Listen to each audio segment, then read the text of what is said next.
Posibleng manalo sa pagkasenador, pwede ba naming malaman kung ano muna yung problema nyo po na binabanggit kanina pa, na parang biktima kayo ng cyberbullying, cybercrime? Opo, video. Ang pagkakaalam ko, sir, meron akong sariling channel. Sir, kasi sa Channel 5, sa Sir Ted Filon po, tsaka si Ma'am Deji Chacha, lagi po ako nakikinig sa kanila. Lagi po nilang, minsan nagjo-joke po sila sa mga topic po nila tungkol sa akin.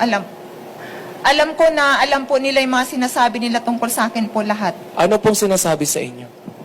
Kasi kahit nasa bahay po ako, pag nakikinig po ako sa kanila, halimbawa naglilinis po ako ng CR, tapos pagka may ini-interview sila, Sir Ted Filon, saka si Ma'am Deji Chacha, naglilinis ka na ba ng CR mo? Ganon. Kunya ini-interview, yung tinatanong niya, yung kausap niya sa TV. Pero kung sa pagkakaintindi ko, sir, kasi hindi lang isang beses yun eh.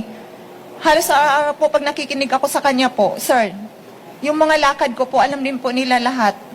Yung mga suot ko po, sir, kapag nakabagyo ako, nagbabanggitin po siya ng bagyo, ganyan po. Gabo Humilde.